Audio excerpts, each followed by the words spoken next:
Educating HG, Part 8. Hello, I'm HG Tudor. You have been given further glimpses into my life surrounding my education. Some aspects from my secondary school, some from primary school, and now I'm going to take you to university. When I was at sixth form college, my intimate partner primary source at that time of sitting A-levels was called Trish. We both attained our results, mine superior to hers, and got into our universities of choice, mine more prestigious than hers. And so it transpired that we would be at opposite ends of the country. I recall that when I arrived at my university, with Trish being in the sustained devaluation, this meant that the shackles that ordinarily were in place during the golden period and thus ensured fidelity had been very much removed, and now there was nothing holding back your glorious narrator in his pursuit of fresh blood. I called university the killing ground, for it was a place of beautiful young women, vibrant, urgent, some flowing with empathy, some of my kind there to be toyed with, and intelligence. Oh, the wonderful working minds and young, warm bodies that fell prey to my charm and intelligence.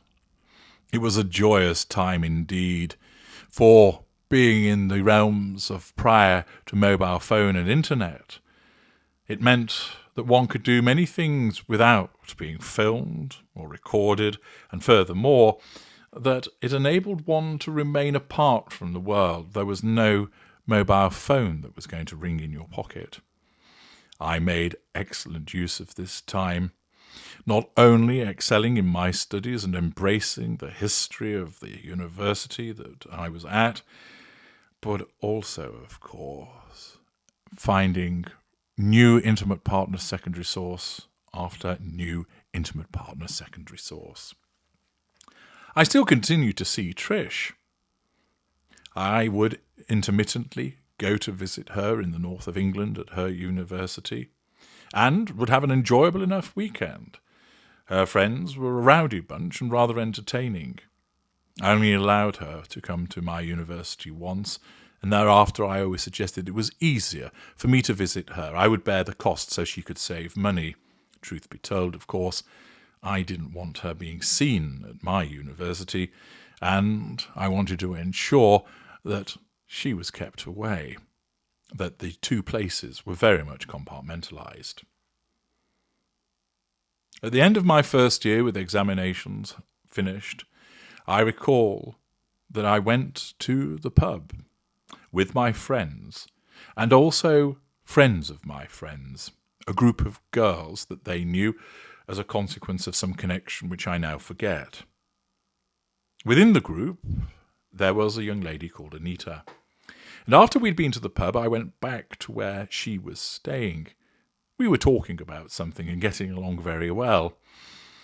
She was empathic, a country girl, and I saw opportunity.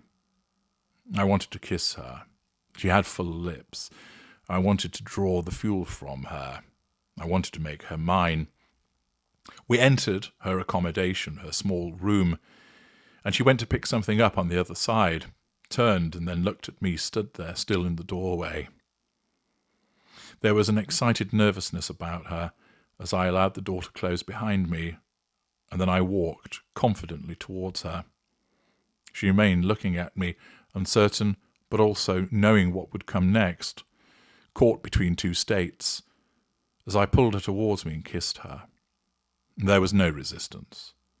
She immediately yielded as our mouths met, tongues probing, as my hand swept up behind her back, my fingers sliding underneath her top, feeling the coolness of her flesh, my fingers stroking her spine, causing her to press harder into me as we continued to kiss. I felt her full breast press against my chest, as we continued with our embrace, my own physical reaction occurred, and she recognized that, rubbing herself against me. Just then, there came a knock at the door, and she pulled away from me. I muttered in irritation, but then smiled to reassure her that my irritation was not directed at her. She went and opened the door, and there was one of our other friends. "Are you ready?" And then she saw me. She gave me a quizzical look as if to ask, "What are you doing in there, HG?" but said nothing. That embrace that took place between Anita and I on the cusp of the summer break was the beginning. There was no contact between the two of us during the summer holiday, but when we returned in the autumn and I was still in a relationship with Trish, I had moved into a house at this point, having moved out of the college, and Anita became a frequent visitor. She knew that I had a girlfriend. I had been upfront and honest with her about that fact. But it was quite clear that she wanted me to be her boyfriend and would regularly come and visit, thus being my intimate partner's secondary source of a shelf variety. She proved herself very much to be under control, and of course was of increased intelligence compared to Trish, which pleased me considerably. She flowed with empathy, was a huge animal lover, and also had a wicked sense of humour, and therefore was most suitable for me. Yet, as is the case, devaluation followed in due course. And where Anita lived was that she had a house with 5 other ladies.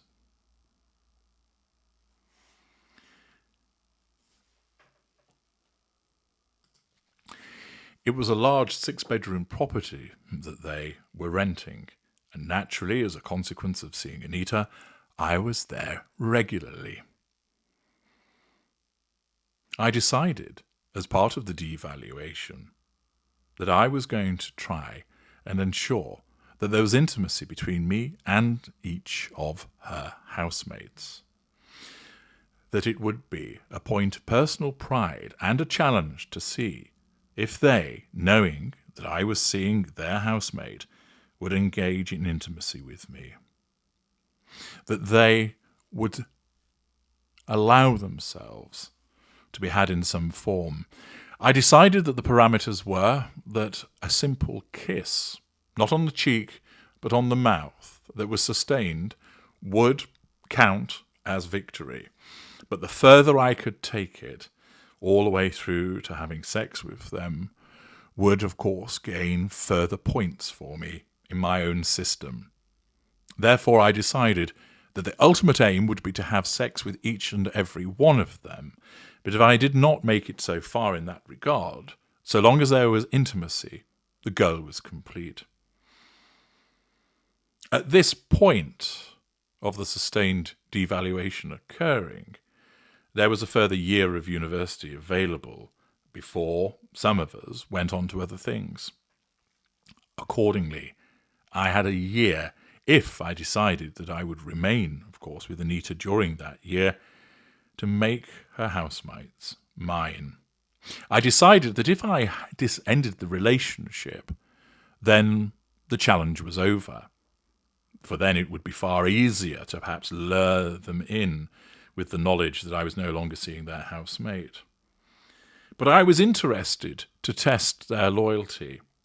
I had had dalliances with friends, girlfriends in the past, kissing them at parties and smiling at the fact that they were so ready to cheat upon their boyfriend, and to do so on repeated occasions. But this was something new. This was a group all under one roof, sisters together, and to do so in a manner whereby I had to ensure that I would achieve intimacy with each one without, of course, being detected, or running the risk of them having a guilty conscience and explaining to Anita what I had done. The challenge created a frisson of excitement within me the prospect of having to bring all of these young ladies to heel in some way whilst ensuring that I wouldn't be caught out. I immediately identified 2 of the housemates as lower hanging fruit.